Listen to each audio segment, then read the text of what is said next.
it wasn't anything that we recognized at the time. It's not like you're going to talk about it or report it. We're not going to include it in the demission brief. There is a little patch around the Bermuda Triangle, or like near there, where there is just tons of electromagnetic anomalies going on. He's like, I don't know if it's like a portal or like what it is. Well, my personal belief is that there were probably in ancient times metal meteorites that landed under the ocean floor.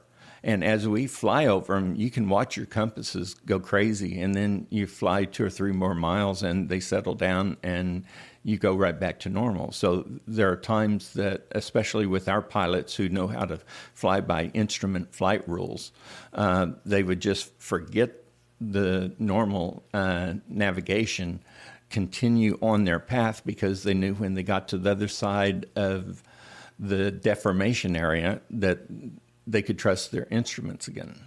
So what happened with Flight 19? Well, they took off and they were going to go out and do a bombing raid.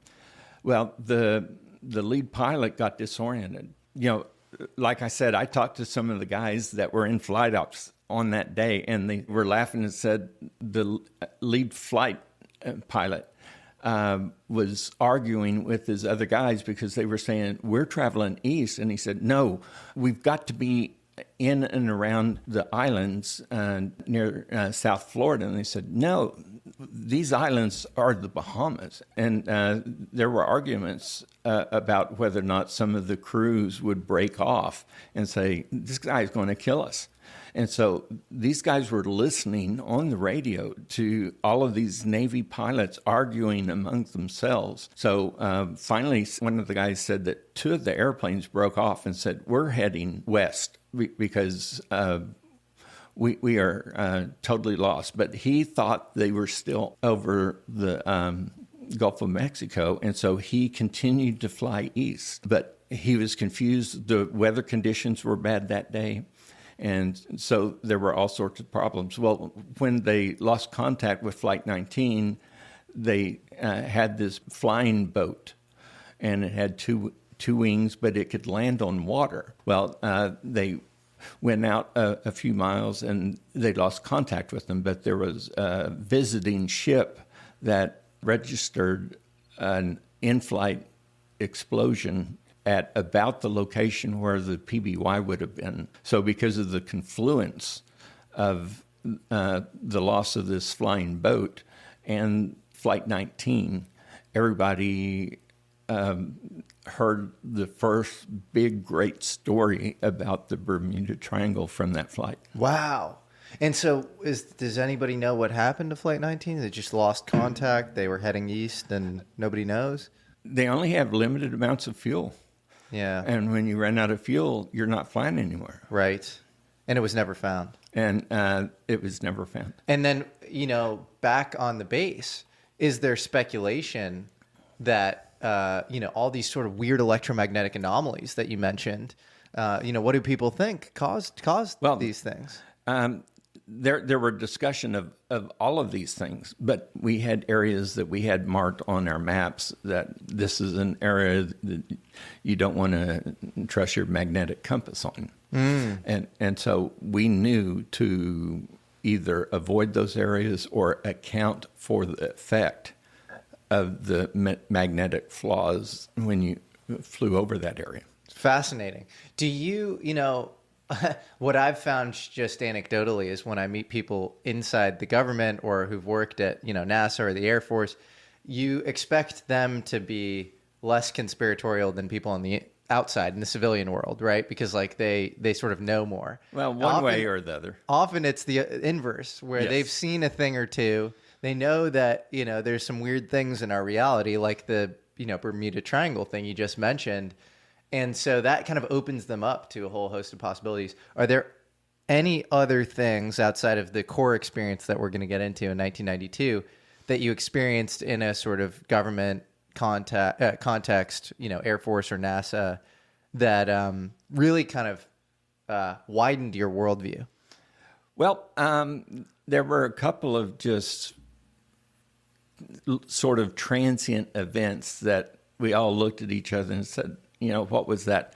This one time we were flying out, I believe an aircraft had been spotted in the water like 130 miles off the 110 radial from Cape Canaveral. And so as we're flying out there, the weather's kind of funny, and so we had estimated what our time of arrival would be. And so we were flying straight and level. Didn't seem like anything was going on. But when we got there, we were 10 minutes later than what we expected. And so we thought, man, we must have deviated from course or something. But we're all sort of looking at each other like, nah, it couldn't have been that.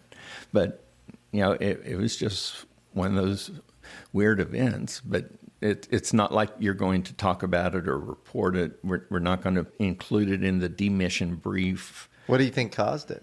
It could have been that the winds we encountered made a difference, but it wasn't anything that we recognized at the time. Fascinating. So what was the speculation? We all just looked at each other. Nobody really said anything. Uh-huh. We didn't speculate about that. Yeah, that's also, a cultural thing, I think, where it's like you all look at each other and you're like, that was weird. And then you kind of move on. You're stoic. Yep. Well, I want to get into the core experience, which you've had a lot of courage to come out and speak about. So it's what, 1992? 1992. And what is your role and where are you stationed? Okay, I was the chief of aerospace medicine. So what does that mean? Okay. The 45th Space Wing owned everything at the Cape Patrick Air Force Base, Eastern Space and Missile Center, and some other things that we won't be discussing. But there was a medical group that was part of the 45th Space Wing, and that was the 45th Medical Group. So my colonel, the commander, answered to the general for everything to do medically. Mm-hmm. If somebody got sick at the officers club from eating something last night, well, we got to go investigate, with something there. Just every kind of thing you can imagine. Did you manage a lot of people in that capacity, or were you? I had a bioenvironmental engineer. Uh-huh. I had a medical, a military public health officer. And then underneath them were probably about 20, 25 people. Okay. But then I also was the chief flight surgeon. Mm-hmm. So I oversaw the flight medicine program. So I had a really good flight surgeon that was there when I got there, and she was wonderful. So she helped teach me the ropes when I first got there and help run everything. But we also had to do everything else. Cape Canaveral Air Force Station is a large facility. And so there has to be a company that oversees all of the normal stuff like you would expect a town council would. So somebody's got to maintain the roads. Somebody's got to fix the traffic lights if they go bad. But this company was called EG&G, which is a major military industrial corporation. And so they oversaw all of the normal operations of that. However, that does not reprise the U.S. Air Force from being responsible for it. So just like any contractor, you have to have someone monitor the contract to make sure that the contractors are doing the right things. So what was EGG responsible for on the base? They were responsible for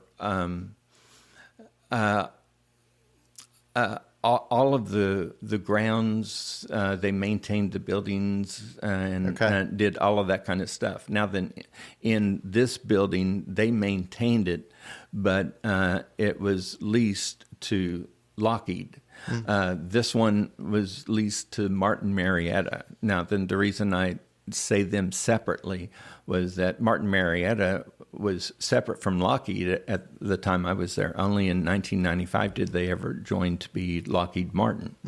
So Martin Marietta was doing a whole bunch of other things, but every contractor there, Boeing, Raytheon, everything, they had to sort of lease their